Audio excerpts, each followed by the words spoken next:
Hi வாங்க இன்றைக்கி புசு புசு பூரியும் உருளைக்கிழங்கு மசாலாவும் டேஸ்டியாக பண்ணலாம்.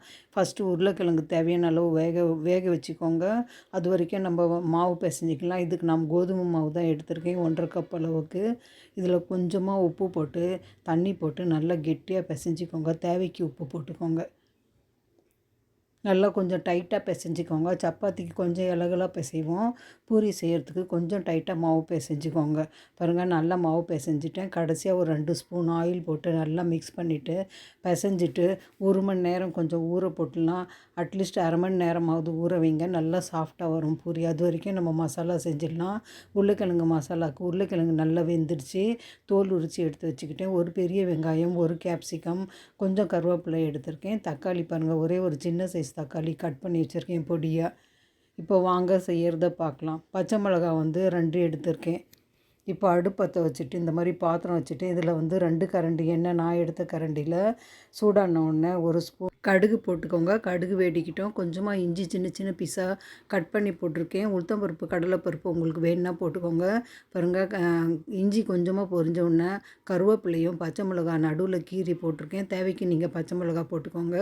இப்போ கட் பண்ணி வச்சுருக்கிற வெங்காயம் போட்டு நல்லா வதக்கிக்கலாம். கண்ணாடி பதத்துக்கு வெந்தால் போதும். மஞ்சத்தூள் 1 ஸ்பூன் அளவுக்கு போட்டுக்கிறேன். நல்லா கலந்து விடுங்க. வறுபடட்டும் வெங்காயம்.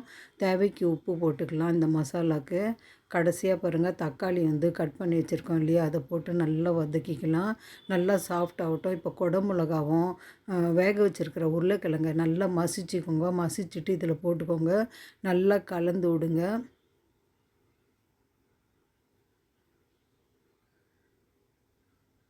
நல்லா கலந்து விட்டு தேவைக்கு தண்ணி போட்டுக்கோங்க.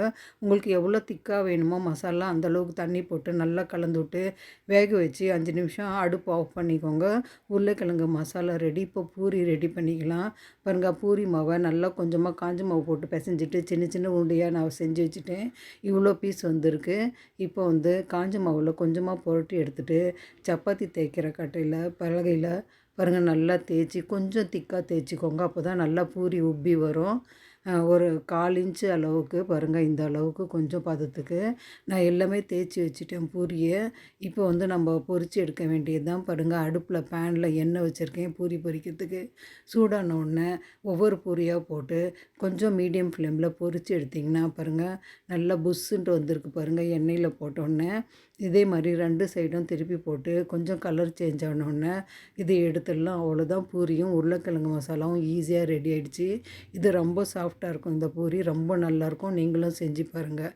என் சமையல் உங்களுக்கு பிடிச்சிருந்ததுன்னா லைக் பண்ணுங்கள், கமெண்ட் பண்ணுங்கள், ஷேர் பண்ணுங்கள், சப்ஸ்கிரைப்